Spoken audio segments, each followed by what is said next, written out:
Seja muito bem-vinda ao Interview. Eu nem preciso dizer o quanto você é especial por estar aqui com a gente. Mas continue por aqui, que hoje nós vamos receber uma figura icônica que marcou história na lendária MTV. Você também curtia MTV? Eu adorava. Vamos receber ele, Max Fivelinha!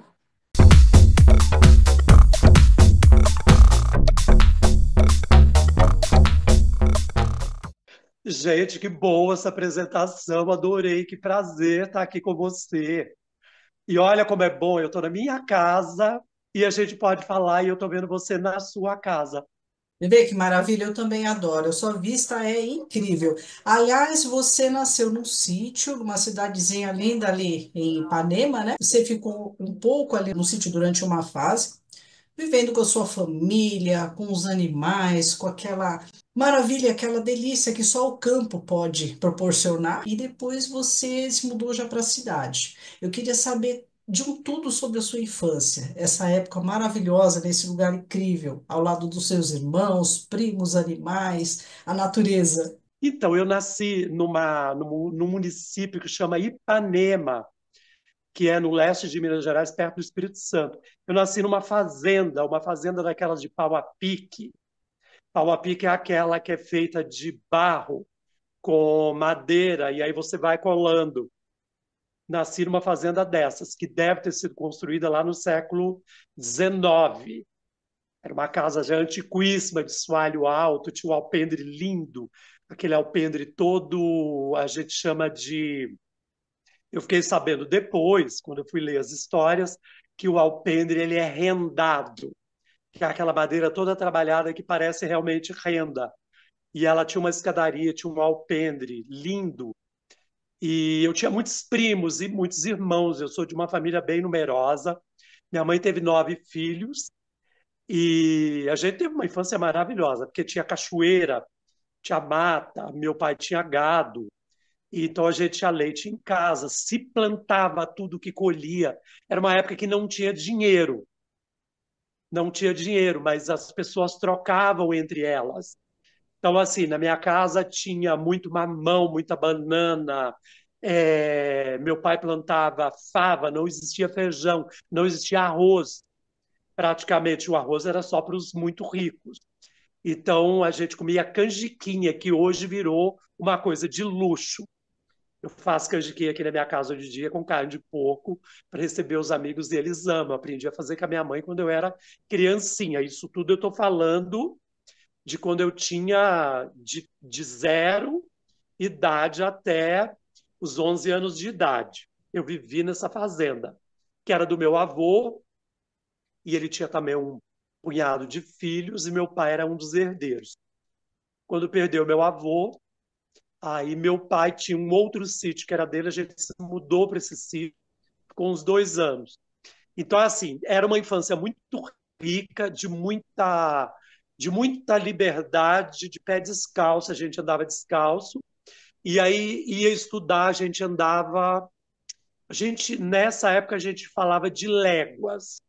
Hoje em dia eu não sei muito definir léguas, mas quilômetros. A gente andava tipo, eu acho que 4, 5 quilômetros todo dia, um monte de criança, para ir até uma fazenda de uma mulher que era de um fazendeiro muito rico e ela fazia essa coisa de humanidade. Ela era professora. Eles moravam na cidade, iam todo dia para o sítio e aí ela dava aula. E a aula era todo mundo junto, do tipo pré-primário até a quarta série. Era uma única sala, todo mundo assistia a aula junto. Você acredita que a gente conseguia aprender assim? Enfim, e aí a gente andava a cavalo, eu nasci numa família de músicos. Um dos meus irmãos mais velhos aprendeu a tocar violão sozinho, meu pai deu para ele um violão todo quebrado de Bom, presente, e meu pai tocava sanfona. Então tinha muitas festas na minha casa, tinha o aniversário do meu avô, e era uma festança de São João, que ele fazia aniversário ali. Então tinha fogueira de São João todos os anos. E aí tinha baile praticamente a noite inteira. Era assim, era um acontecimento do lugar. Eu nasci no Córrego da Bananeira. Então, assim, era tipo tinha uma vilazinha onde tinha essa escola, e os sitiantes todos se reuniam nessa vila, e o aniversário do meu avô era um acontecimento onde todo mundo ia. Que A casa delícia. dos meus pais, eu me lembro muito bem, era a única casa do povoado, da vila, onde todo mundo podia entrar.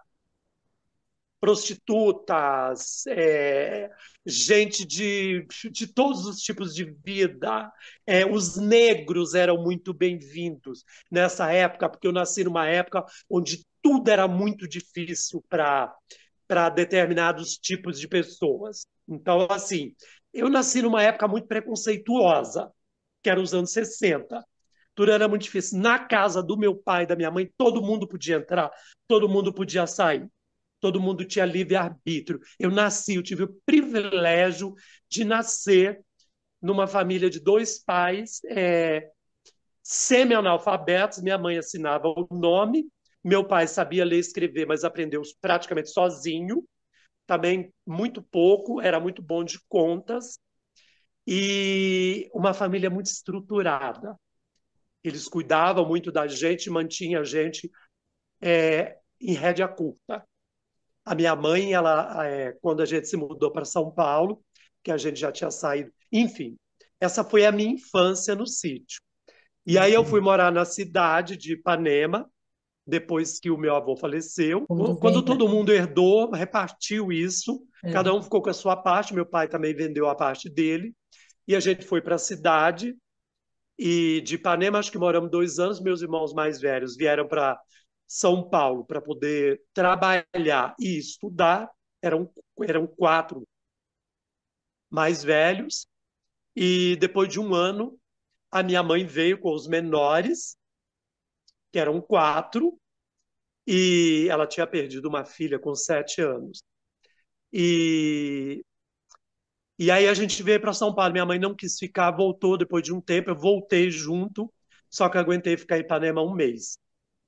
Aí meus irmãos me pediram para que eu voltasse para fazer comida para eles e, e lavar roupa, que eles não tinham tempo. E aí eu topei na hora. Eu tinha 13 anos de idade.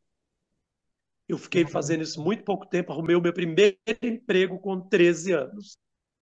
Arrumei emprego numa fábrica de tapete de borracha de carro, que era um serviço que horroroso. legal, que Eu legal. não tinha escola, eu tinha terminado só o primário, serviço super quente, eu era ajudante de fábrica. E isso em fim dos anos 70. Eu aguentei esse emprego horroroso por 3 anos.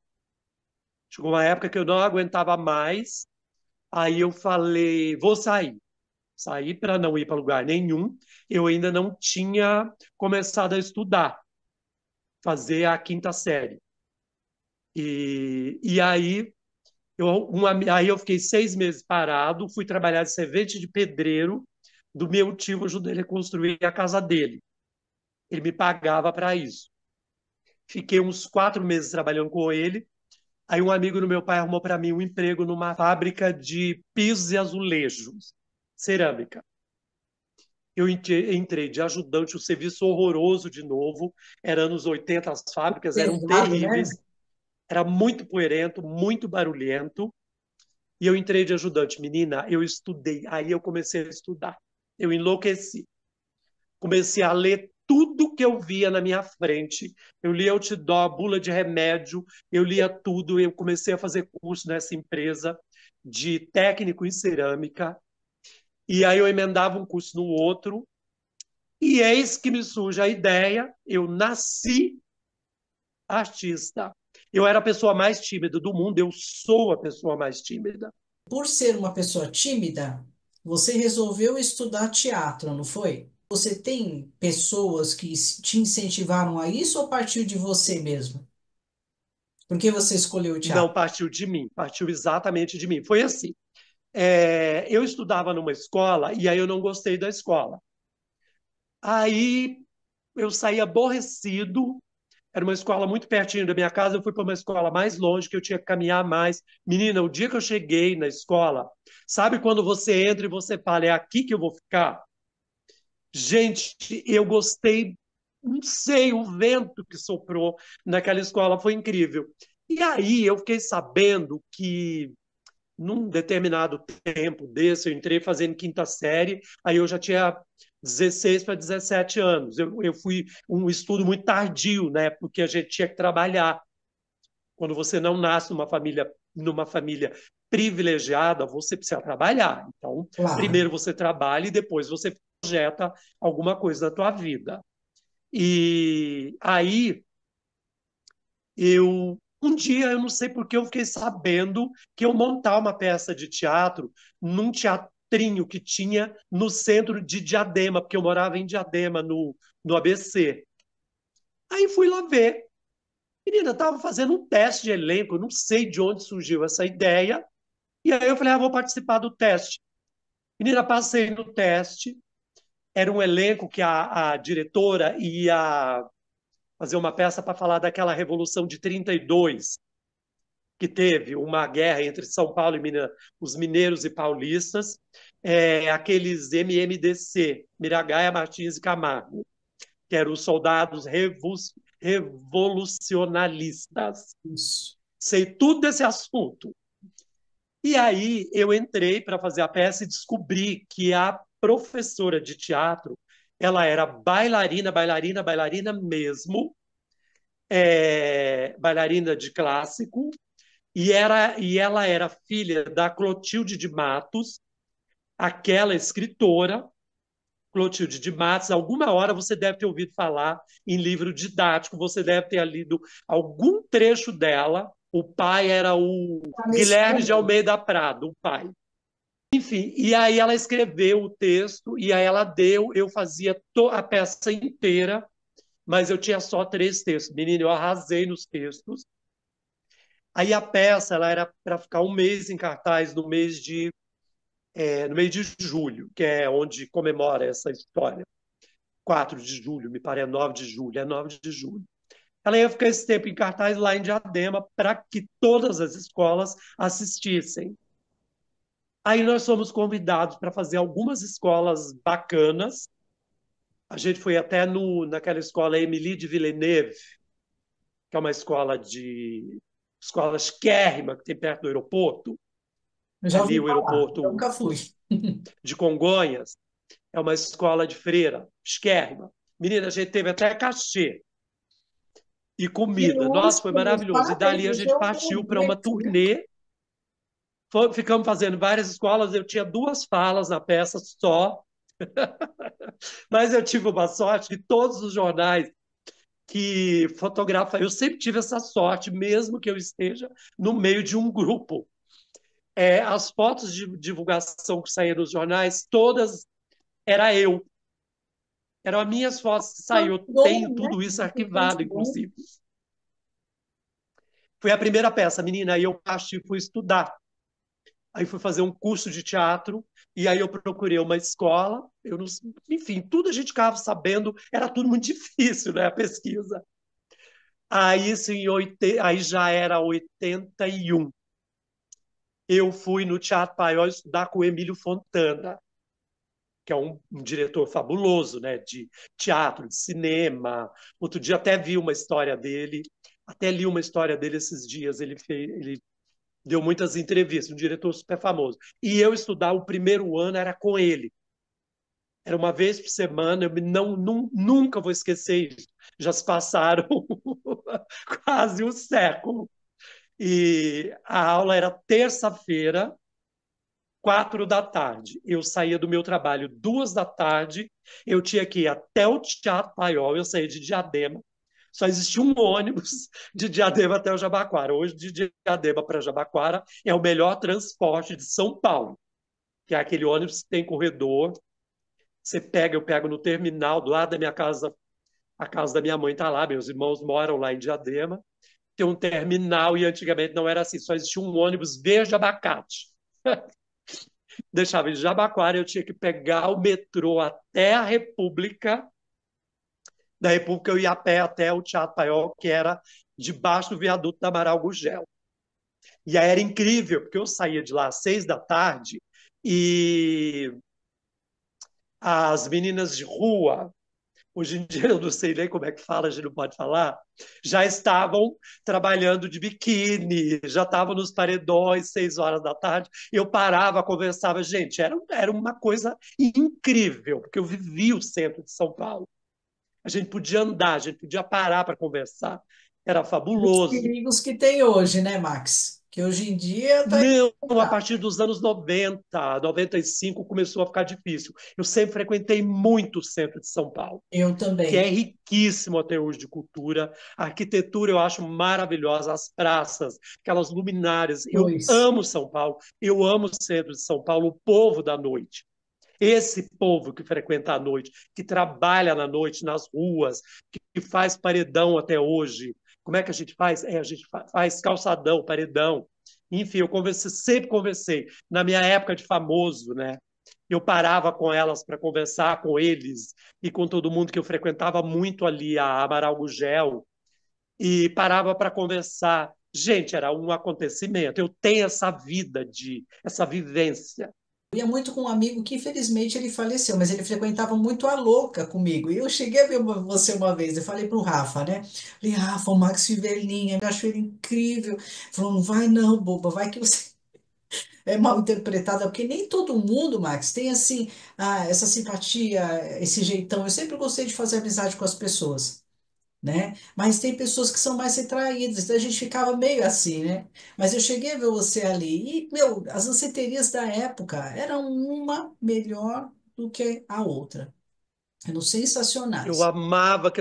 Eu amava ir na louca por causa da música, por causa das pessoas, as pessoas que eu queria ver estavam todas ali. Eu adorava que viessem falar comigo. Eu sempre fui uma pessoa muito disponível. Eu sempre fui para a rua. Imagina, eu ia na parada gay, no auge do meu sucesso, eu não conseguia andar. Eu não conseguia dar 3 passos. Imagina, eu ia no meio do povo. Eu não vou de carro. Eu já que estou, eu vou no povo. Eu gravei durante muito tempo e depois eu ia para a rua com um grupo de amigos, eles me faziam uma certa proteção, porque teve uma época, eu vivi essa época de não poder ir nos lugares. É, Eu era porque uma tinha figura realmente assédio, né? muito querida. Eu sempre tive a sorte de ser muito querido. O sonho de todo jovem, e principalmente dos comunicadores dos anos 90 era trabalhar na MTV. Como surgiu o convite para você fazer parte? Que você começou como maquiador, depois você virou VJ, né? Então, você sabe que depois desse processo de ter estudado teatro, trabalhado numa cerâmica até 89, e no comecinho de 89 eu pedi demissão no meu emprego, que eu estava há quase 10 anos. Então, assim, eu trabalhei em fábrica. Meu primeiro emprego eu fiquei 3 anos, era a fábrica de tapete de borracha. Meu segundo emprego foi cerâmica. Eu fiquei 9 anos, eu tenho tudo isso registrado em carteira.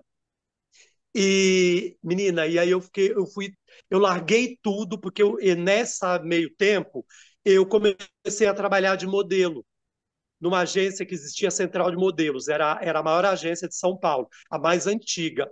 Fui lá, fiz um book, e aí eu fazia alguns trabalhos, eu fazia poucos trabalhos, que eu não tinha muito tempo. Eu sempre quis ter um papel assinado e a vida de modelo não me dava esse papel assinado. Mas eu tinha tempo livre para fotografar, para fazer desfile. Desfile eu nunca fiz muito, porque eu não tinha muita altura. Mas eu fotografava até que bem. Teve uma época que eu fotografei bem. Bom, isso não durou muito tempo, mas aí, por causa do teatro, uma vez o dono da agência, que era o Rubinho, me pediu para dar uma aula de teatro numa das aulas de passarela que tinha na agência. Falei, claro, posso dar. Peguei várias turmas, elaborei uma aula, dei uma aula de teatro, umas caras e bocas na frente do espelho, ensinei as pessoas, aquilo virou um sucesso. E eu fiz curso de modelo, fiz curso de passarela, com o Giovanni Frasson, que é um cara conhecidíssimo. Ele foi produtor de algumas revistas e ele ficou muitos anos como editor da Vogue. Hoje em dia ele faz a Número. Ele trouxe a Número, ele é o editor-chefe da Número agora. Então, um cara importantíssimo, eu fiz aula de passarela com ele. Menina, e não é que eu comecei a dar aula de passarela? Aí Incrível. fiquei quase um ano dando aula de passarela, peguei várias turmas grandes, e eu elaborei um curso do meu jeito, que era um sucesso. Eu elaborei o curso com aquilo que eu tinha aprendido com o Giovanni Frasson. E aí, menina, depois de um ano que eu saí do meu emprego, a agência fechou. E olha isso, eu conheci o Danilo Mazuca, que é um maquiador de cinema, e ele foi fazer os testes da MTV de maquiagem. Só que aí ele não registrou em carteira. E aí, quando foi um dia, a MTV ia entrar no ar numa segunda-feira. Numa quinta-feira, eu estava sendo despedido. E aí o Danilo passou para falar um oi para mim e para a Karen, trabalhávamos eu e a Karen Neural, que depois virou uma grande produtora de várias revistas, ela ficou muitos anos na Marie Claire. A Karen, e aí nós dois íamos ficar desempregados, eram os últimos empregados dessa agência. O Danilo passou para dar tchau para a gente. Aí ele falou: Olha, eu estou saindo da MTV, terminaram os testes, e eu não quero ficar lá porque eu sou um maquiador muito conhecido e eu vou ficar de assistente de estúdio. Aí ele virou para mim e falou: Você não quer ligar lá? E eu falei: Mas Danilo, eu não sou maquiador, eu não sei fazer maquiagem. Não, mas é só para bater um pó no rosto. Menina, eu fui para lá por falta de opção, porque eu ia ficar desempregado. Aí eu falei: Tá, vou ligar lá. Liguei, marquei a menina: Vem amanhã falar com a gente. Eu fui numa sexta-feira, elas me adoraram, na segunda-feira eu comecei Que a luxo. trabalhar. Menina, numa dureza, num perrengue. E aí, porque o Collor tinha confiscado meu dinheiro. Eu fui mandado embora do meu emprego, ele confiscou meu dinheiro, a agência me pagava uma mixaria. E aí eu falei, quando é que vai me devolver esse dinheiro? Aí entrei, entrei, tive duríssimo. Mas, menina, eu desenvolvi o meu trabalho como maquiador. E uma semana batendo pau, eu ficava no estúdio, eu secava o apresentador. Quando ele suava, eu ia lá com o secador e secava. Eu era um prestador de serviço, eu sempre fui muito prestador de serviço. E aí cuidava dos apresentadores, eles queriam um lanche, eu comprava. Gente, eu era muito eficiente. Com 15 dias, mandaram registrar minha carteira. Tinha uma experiência de 3 meses, registraram a minha carteira. Menina, com 2 meses eu estava começando a maquiar. Com 2 anos eu virei um maquiador top. Porque aí eu tinha tempo na MTV, eu procurei a First, que é a agência mais antiga de São Paulo. Falei, gente, eu quero maquiar na revista. Quero ser maquiador de revista, porque eu tenho tempo livre, quero fazer freela para ganhar dinheiro. E aí a MTV me deixava, eu combinei com a maquiadora, caso eu me atrasasse. A gente combinava, ela fazia muito freela. Menina, deu super certo. Eu virei um maquiador topíssimo de capas e capas. Eu devo ter feito 50 capas de revista. E mais ou menos uns. Isso, eu comecei mesmo em 90. Eu entrei na MTV em 90. Ela estava no ar há uma semana, eu entrei na semana seguinte e comecei a fazer freela de maquiador com 3 anos, não, com 2 anos de maquiador, porque eu acho que eu fiquei 5 anos, não, eu fiquei 7 anos maquiando, enfim. E aí eu tive uma carreira de maquiador fora da TV, fiz muita publicidade, fiz muito catálogo, fiz muita capa, porque existia, né? Muito catálogo e muita capa. Só a Editora Abril devia ter 30 revistas, Ah, tinha muito. mais a Editora Globo, mais a todas as outras. E eu trabalhava em todas. E aí eu era maquiador de capa e maquiador de beleza. E, menina, e aí eu tinha uma inquietude danada.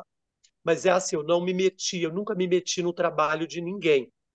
E eu conversava muito com o Cazé. A gente conversava muito, ele batia muito papo. E aí o Cazé começou a ler umas poesias no antigo Eroanta. Eu lembro. Juntava um grupo de jornalistas, apresentadores, cantores, intelectuais, fazia um evento lá um dia no Eroanta, e uma vez o Casé me convidou para interpretar uma mulher sofrida num desses textos. Eu me vesti de mulher e fui interpretar o texto para ele. Ele ia falando o texto e eu ia fazendo os gestos. Tudo sem ensaio, sem nada. eu não era uma pessoa fixa. Eu estava ali no camarim, ele tinha uma ideia, falava, vamos fazer, eu topava, mas desde que não tivesse fala. Eu não falava de jeito nenhum, eu falava para ele, não, não quero falar. Eu não vou falar, eu odeio a minha voz, eu testo a minha voz. Eu falei para ele, não quero nada que tenha que falar. E aí depois eu fiquei ajudando, eu ajudava a produzir o dance, depois que a Maria Paula saiu, e aí eu produzia, eu ia na noite, chamava as pessoas da noite, as drag queens, que estavam começando a surgir na época, e eu ajudava. E aí, os meninos num verão de 98 para 99, resolveram fazer um programa que mostrasse os bastidores de um programa de televisão. Ia ser com o Casé, um programa de praia. E Hum. aí tinha que mostrar os bastidores. Eu aparecia maquiando, a produtora de moda aparecia produzindo, e tudo isso aparecia no programa, era um programa de praia. E o Casé começava a me perguntar para eu dar o voto, era o VJ por um dia, eram 4 candidatos a VJ por programa. Mas eles era uma brincadeira, ninguém ia virar VJ dali. Quer dizer, depois teve um menino que virou VJ. E aí a gente fazia isso. E aí no segundo programa o Casé me pedia para poder dar opinião e eu falava, Casé, não quero falar. E aí eu era sempre ríspido. Eu falava assim, olha, eu vou votar naquele porque aquele tá com cabelo horrível. Ou então eu nunca falava mal da pessoa. Eu sempre falava mal do figurino, do cabelo que eu tinha feito, ou de alguma coisa que eu via. Menina, e aí eu dava opinião no programa, uma hora o Casé virou e falou, Max Velhinha, dá seu voto. Eu não era uma pessoa para ficar no programa, mas ele usava a figurinista e o maquiador. Esse programa virou um dos programas de maior sucesso do verão. A gente gravou 8 programas. 4 para o mês de janeiro, 4 para o mês de fevereiro. E o programa ia sair do ar. Só que no primeiro dia já foi um sucesso, no segundo dia, e aí já começaram a programar o programa entrar para a grade da TV. E eu não ia fazer, eu não tinha o menor interesse de fazer o programa de televisão. E aí chegou o carnaval, estava no Rio, e aí eles fizeram 3 dias de teste para testar pessoas para ser o jurado do programa que já entra para a grade anual da TV com produção, programa de estúdio, com auditório, com tudo. Eu estava no Rio passando o carnaval, eles me chamaram para fazer o teste. Eu falei, gente, eu estou no Rio, eu volto quinta-feira. Se ainda tiver tendo teste, eu vou fazer. Se não, não vou voltar para isso, porque tirei uma semana de férias e eu preciso. E eu desfilava no Rio todo ano. E aí eles seguraram e eu fui a última pessoa a fazer o teste. Quando eu entrei para fazer, era assim, era uma bancada de jurado no meio do nada, o público ficava atrás, o Casé na frente, era uma mesinha, e aí eu já virei e já falei, escuta, mas eu vou sentar nessa mesinha? O diretor falou, mas você quer sentar onde? Eu falei, eu sentaria na primeira arquibancada junto com a plateia. Ele falou, senta lá, deixa a gente ver. Menina, quando eu sentei lá, já era um sucesso. A plateia caiu toda em cima de mim. Aí o diretor falou, pode ficar aí. Aí eu opinei de lá, eles correram, foram lá, assistiram o que eu tinha falado. O Casé desceu, já fez suspenso. Isso era uma quinta-feira. Na segunda-feira próxima, ele já tinha que gravar o programa para editar, para colocar no ar na próxima terça-feira. Era tudo muito rápido. O Casé chegou, ele comemorava que eu tinha ficado no programa, que ele queria muito fazer comigo. Porque eu era muito nonsense, eu e ele, a gente não ensaiava. E eu sou aquele tipo que é assim, balança o galho que eu cato. E o Casé também. O Casé sabe lidar com gente. O Casé gosta de gente. Menina, aí me aprovaram. Eu virei jurado fixo do programa. Aí tinha um figurinista já para cuidar do meu figurino. Só que eu maquiava as pessoas que iam participar do programa. Eu chegava lá, elas ficavam malucas. Eu maquiava e participava do programa. Fiquei o primeiro ano do programa, eu fiquei o ano inteiro maquiando, fazendo o programa. E o programa era um sucesso absoluto. E aí eu não queria virar apresentador, eu queria continuar como maquiador. Aí a direção da TV chegou e me deu ultimato. Falou, a gente vai te mandar embora e te contratar como apresentador. porque a gente tinha que virar a PJ, né? Menina, aí eu rezei para todos os santos, pedi autorização para todos os santos. Psicologicamente, eu tentei me preparar em uma semana para saber se eu aceitava isso. E aí eu falei, gente, eu, eu não era químico, eu virei químico, técnico em química, eu não era professor de passarela. Eu virei professor de passarela, eu não era maquiador, eu virei maquiador. Eu falei, vamos lá, vamos ver o que, que a vida reserva. Só que eu sou uma pessoa que eu estudo, mas eu estudo, mas eu estudo. Menina, eu sou muito, mas eu sou muito dedicado, muito, muito. Eu mergulho de cabeça. Eu só não me assisto, eu não gosto de me assistir. Também, eu sou como você, eu Mas se eu vou faço, mas eu entrevistar. não assisto. Então, eu nunca editei nada porque eu não quero me ver. Depois que está pronto, o material é da TV, eles que façam. E eu já sei se está bom ou não está. Eu tenho também esse e não gosto de repetir. Foi, foi. Vai do jeito que está. Edita, melhores da edição, mas quando eu faço, eu já faço para valer. Eu já sei se está bom ou não. Eu já quero que o diretor me pare, que o estagiário me pare. Eu trabalhei muito com o estagiário. E eu fiz muita rua, né? Eu fui muito repórter, além de ter programa de estúdio, eu era repórter. E cobri São Paulo Fashion Week do primeiro ao último dia, Ai, que 500 delícia. mil entrevistas. E eu tinha o programa de rádio também, que era semanal, que eu entrevistava só gente famosérrima do teatro e das bandas, da música e de tudo que era lugar. E então, assim, eu tinha uma atividade o tempo inteiro. E ainda fazia interpretação de personagens nos meus programas, nos programas da TV. O verão era uma loucura, eu amava fazer aquilo, porque tinha muito o que fazer. Quantos programas foram ali? Teve os com o Cazé, mas você também interagia nos programas dos outros VJs também, né? E era uma Fazia loucura todos os aquilo programas, ali. eu fazia assim. Eu tinha uma vez por mês, duas vezes, eu fazia uma matéria para o jornalismo, alguma coisa específica, e aí eu depois fui fazer com o João Gordo, o Gordo a Gogô, que é uma pessoa incrível, melhor profissional que eu trabalhei, o mais profissional de todos, o mais incrível, o mais respeitoso de todos. Ele que me chamou para trabalhar com ele. E eu fiz o Em Busca da Fama, que era um programa de domingo que tinha 2 horas de duração. Eu era o apresentador junto com o Levi, que foi o menino que saiu do Em Busca da Fama. E eu fazia os programas de verão. Menino, eu fiz tanta coisa que vai ter coisa, eu não vou lembrar. Eu não vou lembrar. Foram 8 anos de apresentador. Eu fiquei na MTV 15 anos.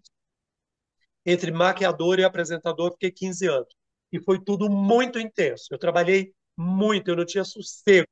A MTV, como eu falei inicialmente, era assim o suprassumo. Hoje a gente tem estrutura. Antigamente não tem estrutura que tem hoje, mas se superava em termos de cenário. Eu assistia todos os programas, né, com o Cazé, o João Gordo, todos, todos, todos. Eu era fãzaça da MTV. Como que era esse lance de roteiro, improviso, o cenário que era fabuloso, logística, produção? Como é que era o dia a dia?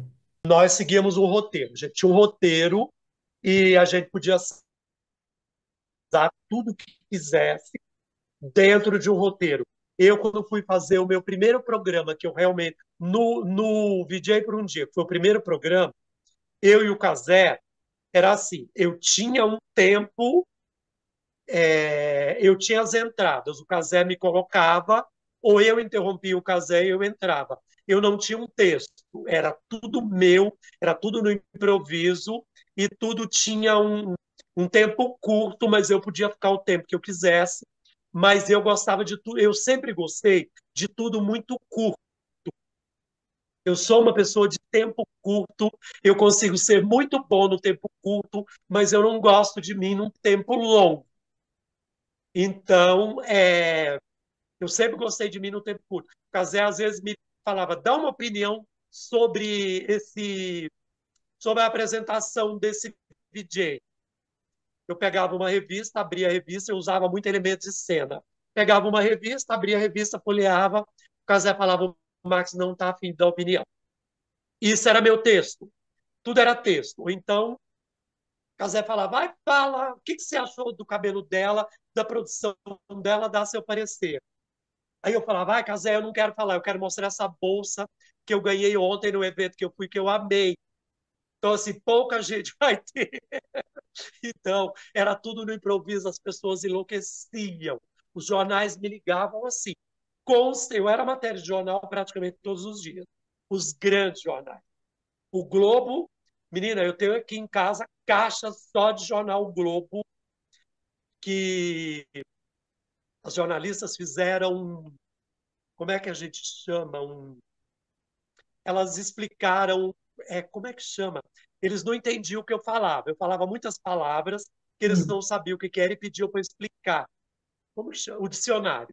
Ah, sim. O Globo fez um dicionário meu, eu tenho isso aqui guardado em jornal, para explicar as palavras que eu falava que as pessoas queriam saber o que que era. E aí era incrível, era uma época incrível de muito trabalho. A gente era tido como primeira linha. A gente, as pessoas queriam saber da gente. Era muito interessante isso. Era uma televisão minúscula, que todo mundo queria saber. E a televisão era um sucesso. Nós somos muito copiados. Eu não sei de que milagre, porque tinha, né? Era tudo, era diferente do que tinha. Era uma gente meio doida. Total. Nós éramos meio doidos. A gente era tido como meio doido, gente esquisita. É, mas vocês se vestiam maravilhosamente bem. Era aquela coisa underground. Eu sempre gostei de coisa diferente, sempre gostei de moda, sempre fui do São Paulo Fashion Week também. Sempre fui assim, louca por roupas diferentes, acessório e tudo mais. E vocês tinham muito isso, vocês ditaram moda ali, querendo ou não. Quem que produzia todos os cenários ali, Max, da MTV? Tinha uma empresa, gente, eu vou esquecer, mas era a empresa mais poderosa de cenário. Era, ai, gente, eu não lembro o nome, mas aí trocava, né? Todo ano, a cada 6 meses. Então, assim, se investia muito nisso. E o figurino, a roupa era toda emprestada, tudo era emprestado. Eu ganhava caminhões, caixas de roupa. Eu fiquei durante o meu tempo da MTV, o meu tempo de televisão, eu não comprava nada.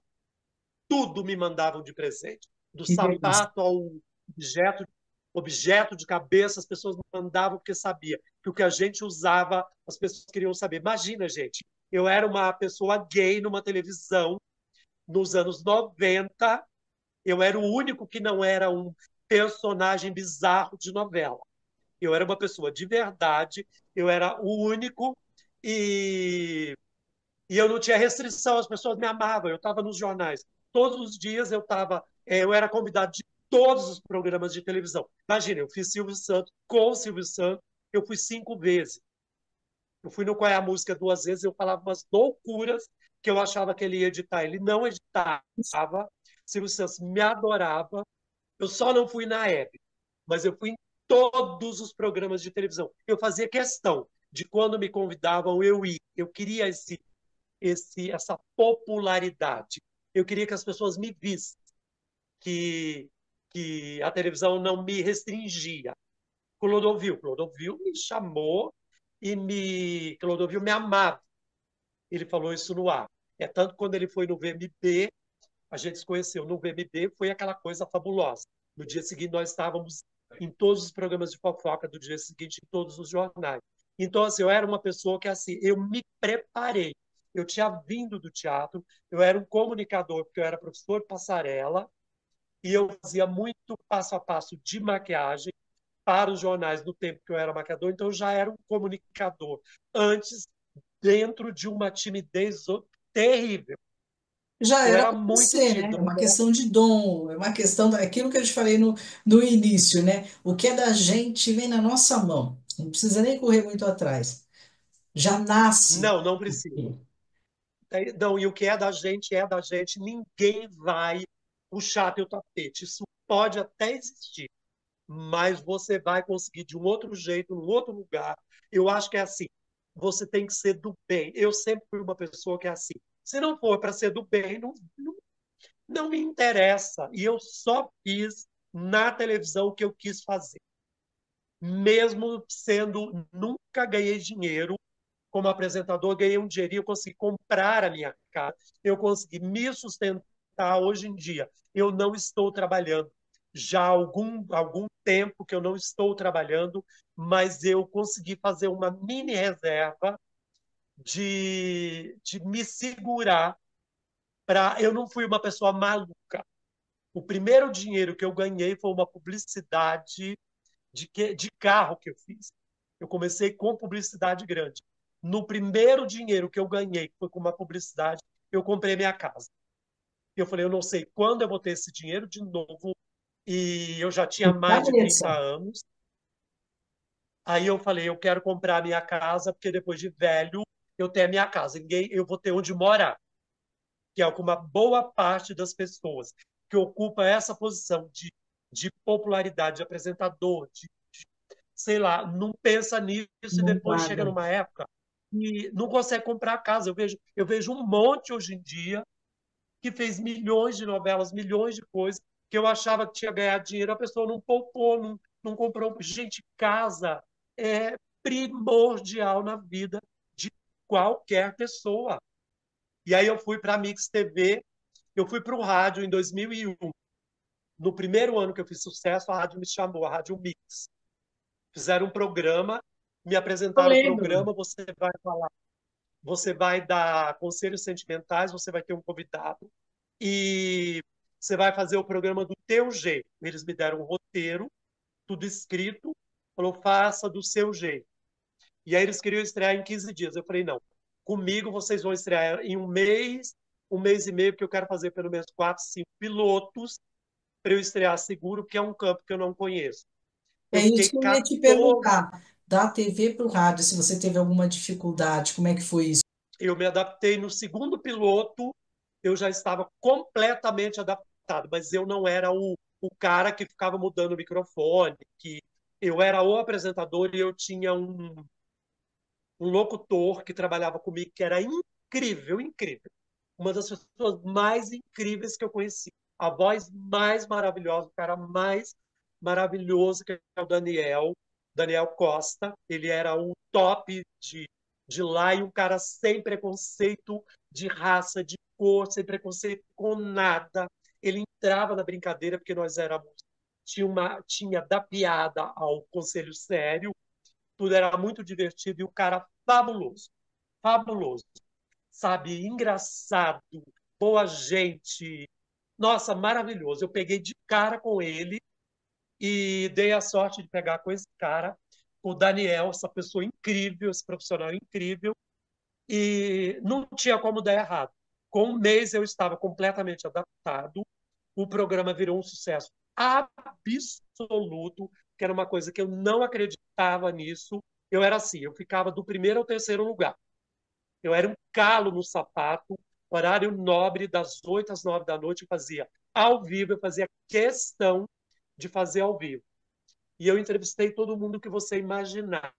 Uma das, uma das coisas mais fabulosas da minha vida foi ter tido o prazer de ter a Bibi Ferreira no meu programa de rádio. Quando eu saí da MTV no fim de 2004, a Mix TV estava montando a TV lá. Eu esperei um ano, eu fui para a Band, que a Astrid me chamou para fazer uma coisa com ela lá, aí era aquela Marlene Matos, que era a diretora do programa, acabei ficando um mês, saí, e aí a Mix estava montando a TV, aí eu falei, gente, vocês vão falar de quê? Aí eles falaram de quais eram os assuntos, aí falaram, a gente quer falar de moda. Eu falei, a moda eu faço. Conversei com o dono da rádio, ele falou, mas você não é de conselhos sentimentais? Falei, não, querido, mas eu venho da MTV, aonde eu falava de moda o tempo inteiro, eu já cobria a moda, e aí ia ter São Paulo Fashion Week, daí uma semana, aí ele falou, vai lá então e faz o piloto, faça a cobertura. Menino, eu fiz, o cara amor, já fui contratado. E você Foi. trabalhou, inclusive, lembrando aqui, você trabalhou em novela também, né? Lá no SBT, você chegou a Eu fiz atuar em uma. novela. Menina, eu fiz um teste, foi uma coisa desastrosa. Eu mesmo interrompi o teste, falei, gente, esse era um personagem romântico, tinha beijo, tudo na cena. Aí eu parei, eu esqueci o texto, e aí eu parei. A gente deu o beijo, mas não continuou o texto, que eu não lembrava o texto. Aí eu parei e falei, gente, desculpa, eu estou atrapalhando o trabalho da atriz, eu queria que vocês, se pudessem, fazer um teste dela com outro ator, porque eu acho que eu fui um desastre. Aí eles falaram do Switch. Mas foi o melhor beijo que a gente teve até agora. Vocês convenceram. E aí eu fui um desastre, e eu falei que foi um desastre. Fui tão sincero a esse ponto. Foi, menina, eles me convidaram para fazer uma participação. E você gostou? Como é que foi essa E aí, experiência? claro, eu fui. Menina, era diferente de tudo que eu tinha feito, porque a novela é assim, você caminha, passo marcado, texto decorado, passo marcado. Eu cheguei com o texto na ponta da língua no primeiro dia de gravação, quando as atrizes não me cumprimentaram, eram duas atrizes de 40 anos de carreira, não me cumprimentaram, não me dirigiram a palavra. Batemos o texto, foi isso, e terminou o dia de trabalho. Elas pegaram o carro comigo para mim para ir embora. Você acredita? Aí elas vieram me. Não, aí olha o que aconteceu. Elas vieram me elogiar e falaram: olha, você foi a pessoa que a gente trabalhou até agora. É muito bom trabalhar com gente jovem, que tem experiência e que está preparado, e que tem toda essa experiência que você tem. Eu falei para elas: foi a minha primeira cena de novela, o meu primeiro texto. Só que eu aprendi uma coisa e eu me disciplinei, eu aprendi uma coisa no teatro, quando eu estudei teatro, uma super disciplina, e eu aprendi a ter disciplina no meu trabalho. É assim, vocês já estão. Quem tem que chegar pronto sou eu, porque quem está chegando sou eu. O queixo caiu, elas não sabiam onde enfiar a cara. Qual foi, assim, o momento da sua vida que você falou, eu consegui tudo o que eu queria? Ó, para mim, fazer o rádio foi maravilhoso, magnífico, porque eu aprendi uma coisa que era meu sonho de criança, fazer rádio, falar no rádio. Era assim que eu defini. Mas eu fiz um quadro chamado Ilha de Fidelas no verão, que foi o meu maior sucesso. Foi o verão de 2001, nós éramos 7 DJs, cada um tinha seu quadro de 15 minutos. O meu foi praticamente o de maior sucesso. Ali eu explodi para ganhar novas coisas. E eu gravei um quadro para o Fantástico com os Cacete Planeta. Não eram todos. Era o Marcelo Madureira e o Hubert. Eles Nossa, me ligaram, era maravilhoso. um quadro que o Fantástico chamou eles para fazer com pessoas que eles achavam incríveis. E eu fui fazer.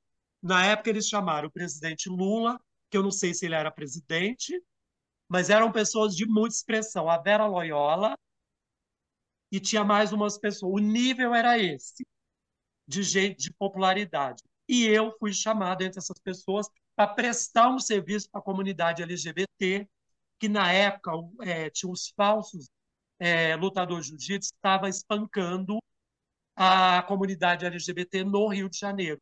E eles me chamaram para abordar essa pauta. E eu fui numas academias de jiu-jitsu no Rio de Janeiro com eles. Todos os jiu-jiteiros, que é como eles chamavam, aceitaram gravar comigo.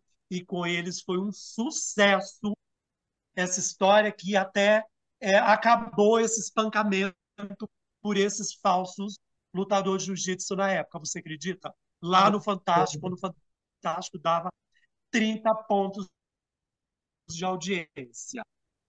E eu era assim, a minha referência era Cacete Planeta, né? E Cacete Planeta e, meu Deus, aquele programa de humor que tinha todo mundo, Cacete que tinha a Planeta, Cláudia Raia, TV tinha Pirata. a TV Pirata. TV Pirata, que é a coisa que eu mais amava na televisão. As minhas referências eram Cacete Planeta, TV Pirata e Chacrinha. Eu não perdia já, eu faltava na aula para assistir TV Pirata, para assistir Cacete Planeta, e Chacrinha eu ficava em casa qualquer dia que tivesse Chacrinha. Chacrinha para mim foi a melhor coisa da televisão. Eu acho que assim, eu gostei de tudo que eu fiz, mas eu acho que esses foram meus momentos. Eu acho que ali eu me preparei muito para esse verão. Foi um verão que eu cheguei para o diretor é o Júlio Piccone, ele era um novo diretor que estava cuidando de uma equipe de 40 pessoas, nós viajávamos 45 pessoas, entre apresentadores e toda a produção. A gente enchia um avião quando chegava no aeroporto. E aí eu cheguei para ele e falei: olha, eu sou uma aposta para o próximo ano, então eu quero fazer o meu melhor. Eu não quero reclamar de nada. Eu quero fazer tudo que você pedir, tudo que for. Eu participava do programa de todo mundo e o meu era um programa que eu entrevistava gente que não era famosa e entrevistava gente famosa. Entrevistei todas as. Enfim, o quadro era um sucesso, porque eu era a pessoa mais louca do mundo. Imagina uma pessoa de sunga, sem camisa, com um monte de fivela na cabeça, entrevistando o Sidney Magal na praia, e eu viro para o Sidney Magal e falo assim: Ô, Magal, você sempre foi uma figura exótica e um cantor. Na época, eu via você na televisão, você tinha pernas lindas. Você tem pernas lindas ainda? Ele levantou, ele estava de bermuda. Falou: o Mostrou. que que você acha? Eu falei: acho que você está todo inteiro. Era nesse nível. Aí sim, maravilhoso. E como está seu coração hoje, meu bem? Olha, eu tô solteira a minha vida inteira. Eu nunca fui. Eu tive um namoro em 2000. Eu tive um ano. Eu namorei 4 anos. Foi meu primeiro romance. Eu já era bem mais velho. Meu primeiro romance eu já tinha 38 anos. E, e aí foi assim: foi um romance de verdade. Muitos beijos, muitos abraços, paixão e tudo. Mas a gente acabou por ciúme. O menino morria de Mas ciúme de naquela mim. época, né? Você era muito assediado e tal. Não, eu era apresentador. Pois é, e aí ele não gostava, saía comigo, ninguém podia chegar perto de mim. Um dia eu falei para ele: ó, não dá, eu não podia viajar. Eu viajava, me ligava: aonde você tá? Porque eu tô aqui, eu queria que você viesse me buscar. Eu falei: ó, eu não vou poder te buscar, que eu tô no Rio de Janeiro. Então não vai dar. Menina, aí não deu. Foi, mas acho que eu ainda sou quase apaixonada até hoje. Isso já passou, sei lá, de 20 anos. Depois eu tive um namorico, e aí eu fico às vezes, mas nunca namorei ninguém para morar, então jamais. Nunca pensei nessa hipótese. Casamento não existe essa hipótese. Acho que passei muito da idade. Acho que não existe de maneira nenhuma essa hipótese. Você quer voltar para a TV nesse momento? Eu morro de vontade de voltar para a TV. Eu tenho um monte de ideia. Eu acho que a Kátia Fonseca, que eu amo, precisa de um repórter ali para fazer umas coisas de cultura. Um repórter de rua pra fazer coisa de cultura, de comida, de não sei o quê. Ela precisava que ter humor. Eu acho que o programa Mulheres perdeu isso que eles tinham. Precisa desse repórter. Tem um monte de programa. Ana Maria Braga. Os programas da Globo até ainda tem um pouco. Eu acho que aquele programa de sábado da Globo, que eu acho muito bem feito, de manhã, como que é? O nome é de casa? Não, é de casa. Não fugiu o Eu nome. acho que me caberia como repórter ali. Tem um monte de lugar que eu me vejo e eu tenho um monte de ideia para poder fazer que caberia, morro de vontade. Mas assim, eu não conheço ninguém hoje em dia e eu morro de vergonha. Eu nunca ligaria para ninguém para poder pedir trabalho. Ô, Morro de vergonha. TVs, por favor, Nunca. vamos contratar o Max. Eu quero ver ele na TV novamente, assim como eu, acho que você que está assistindo também gostaria de vê-lo, né? Por favor, vamos fazer uma campanha aqui para as TVs contratarem o Max. Você mora num lugar delicioso e o melhor de tudo, gente, ele é pai de pets. Ele tem 4 bebês de patas, tem as galinhas. Então, eu não teria cachorro de jeito nenhum se não fosse na roça. Eu nunca teria cachorro em apartamento ou em casa em São Paulo.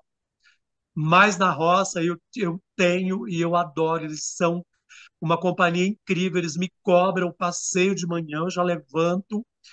Eles já querem ir passear. A gente faz uma caminhada longa de manhã, bem cedinho, 6 e pouquinho da manhã. Depois à tarde tem que ir de novo, porque eles só saem da chácara onde eu moro se for comigo. Aí eu caminho na estrada mesmo, que é a estrada de todo mundo, e aí eles só saem se for comigo. A minha casa ela é longe da estrada. Ela é construída no meio do terreno, em cima de uma pedra. Vou te mandar uma foto depois para você ver. Eu quero. E é uma casa nova, acabei de comprar. Eu estava num lugar que fazia muito frio, muito na montanha demais, muito frio, muita geada. Aí eu falei, gente, eu quero ir para um lugar um pouquinho mais quente, pelo menos 2 graus, 1 grau, pelo menos esses dias frios. Continuo no mesmo município, que é Camanducaia. Eu moro do ladinho de Monte Verde. E, e aí, É mas não mais chega a ser quentinho. tão perto. Eu moro a 20 quilômetros de Monte Verde, que é no de Minas e muito perto de São Paulo. Eu moro a 120 quilômetros de São Paulo. Eu faço muito bate e volta. Eu vou almoçar com os amigos, volto, vou ao teatro, volto, e no mesmo dia. Ó, para você ter uma ideia, eu saio daqui tipo 8 da manhã, 9h30, 10 horas, eu estou no centro da Avenida Paulista, já conversando com meus amigos. Ah, se é bom porque você está sempre em movimento, sempre em atividade. É ótimo você estar em atividade num período e ter um lugar maravilhoso desse para descansar, para curtir os animais, curtir a natureza. Tem vida melhor que essa, Max? Fala a verdade. Menina, além de tudo, é assim, eu acordo com uma vista incrível, não vejo nenhuma casa, tem um monte de vizinhos, mas todos no meio de um mato, é super preservado. Eu tenho nascente, tenho 2 nascentes dentro da minha pequena propriedade, tem riozinho correndo, eu tenho pássaros, milhões, muitas árvores, muita araucária. Tenho poucas, nesse lugar eu tenho poucas árvores de fruta. Ao contrário da outra casa que eu estava, da outra chácara, eu tinha muita, muita, muita, muita fruta. E agora eu tenho as galinhas, os cachorros e poucas frutas, mas já vou comprar um monte para poder plantar também. E eu gosto disso. Eu não perdi o contato com a natureza nunca, nem na época da MTV. É que na época eu não falava tanto, porque eu não tinha tempo também nem de falar. Mas eu nunca perdi esse contato. E é muito perto de São Paulo, eu consigo ir e voltar, consigo estudar. Eu tenho uma coisa que eu vou contar pela primeira vez. Estou escrevendo um monte de letra de música, já faz um tempo, letra e música. Eu tenho peça de teatro escrito, já estou começando a escrever uma nova peça. Eu tenho um livro sobre a minha vida, elaborado, mas eu acho que isso nunca vai ser lançado, porque eu não tenho dinheiro para isso. E então, mas assim, eu não tenho nenhuma frustração também. Eu não carrego frustrações. Eu vou até onde eu posso ir, eu vou onde o universo me permite, e acho que é isso, você não ter frustração na vida, não guardar rancor. Não carrego isso comigo, de jeito nenhum. Por isso que acho que eu ainda tenho essa pele, já muito passado dos 60. É, mas não parece, né? Você vê que você percebeu que hoje em dia a gente envelhece diferente? Eu vou fazer 50 em setembro. Tem Pois gente é, que olha, gente, não parece, então.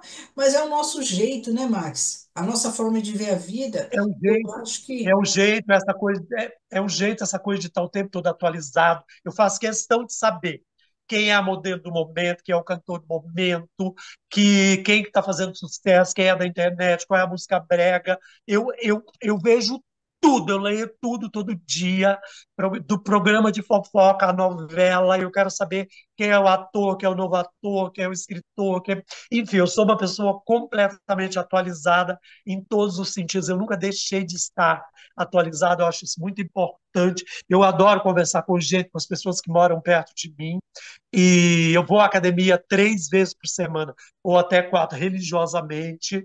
O protetor solar 70 já sai da cama com ele o tempo inteiro, e nunca fiz plástica, morro de medo de ficar puxando e olhar no espelho e ver uma pessoa que não sou eu. Eu adoro meu nariz, eu adoro os meus defeitos e, e adoro a minha simpatia comigo mesmo. você tem horta, né? Porque você tem um espaço gigantesco aí para você cuidar dos seus bichinhos. Horta sempre, Me conta. horta sempre.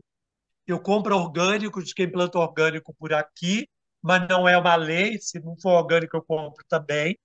Eu faço questão assim de uma alimentação bem mais saudável e eu planto e tenho galinha caipira. Eu não compro ovo a minha vida toda, desde que eu tenho sítio. Aliás, eu vendo, a minha cunhada pega meus ovos e vende para mim.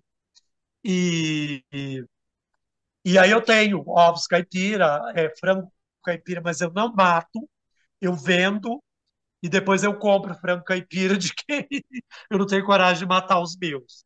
Eu Eu fico também. muito próximo. Mas eu planto, eu tenho flores, Você gosta de cozinhar? cozinho por obrigação. Eu como muito em casa, porque eu gosto de ter uma comida que eu sei qual é a. Muita salada, muita fruta, muita coisa, carne branca sempre. Eu como qualquer tipo de carne, mas não faço carne vermelha que eu não sei fazer. Só sei fazer carne de panela. E de segunda eu faço uma deliciosa. Mas eu gosto de cozinhar para quando vem alguém, quando tem visita. Eu cozinho para visita pratos típicos mineiros. Não sei fazer nada elaborado, cozinha francesa, não sei fazer nada. Não sei fazer massa, não ofereço massa para ninguém. Eu faço macarrão alho e óleo para mim. Amo massa, amo. Às vezes eu vou a São Paulo só para comer. Não gosto de pizza, não como sanduíche, porque não gosto, não é por frescura. Mas amo massa, mas não sei fazer, então não ofereço para ninguém. Meu anjo, mensagem para todo mundo que está te assistindo, fãs, pessoas que acompanham você desde o início, inclusive para os VJs, que até eu quero mandar um beijo para toda a galera aí da MTV. Eu sempre fui muito fã da MTV, como eu falei para o Max. Um beijo para todos vocês que ele também mencionou. Muito obrigado pelo convite. As pessoas me acham lá no Instagram, eu posto um monte de coisa lá no Instagram, estou sempre ativo no Instagram, Facebook e TikTok. Então eu estou por aí, estou nas redes e estou sempre por aí. Não estou sumido, não. Outro dia saiu uma matéria enorme minha lá nos grandes jornais, nas grandes redes, dizendo que eu estava isolado.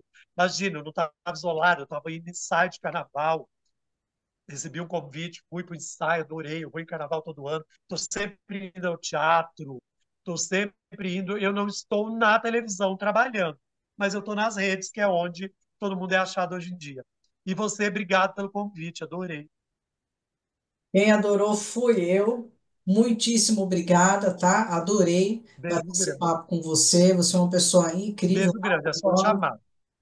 E com certeza, quando eu estiver aí nas suas terras, eu vou te chamar, vou falar, Max, eu estou indo para aí, cozinha, faz uma comidinha dessas aí que você costuma fazer, que eu vou amar.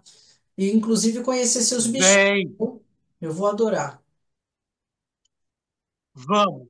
Vamos combinar sim, porque daqui uns 2 meses acho que eu já consigo receber visita, porque a casa ainda está uma mistura de depósito com uma casa. Já é uma casa, mas eu ainda estou tropeçando um monte de saco plástico, que eu resolvi jogar meu guarda-roupa fora, e aí vou comprar um novo. Meus móveis são aqueles antigos, de 100 anos atrás, aqueles escurões maravilhosos, bem talhado, e estou procurando um guarda-roupa. A hora que eu achar, por enquanto, tá tudo saco preto. Beijo, adorei. Beijo para vocês, beijo para você, Max.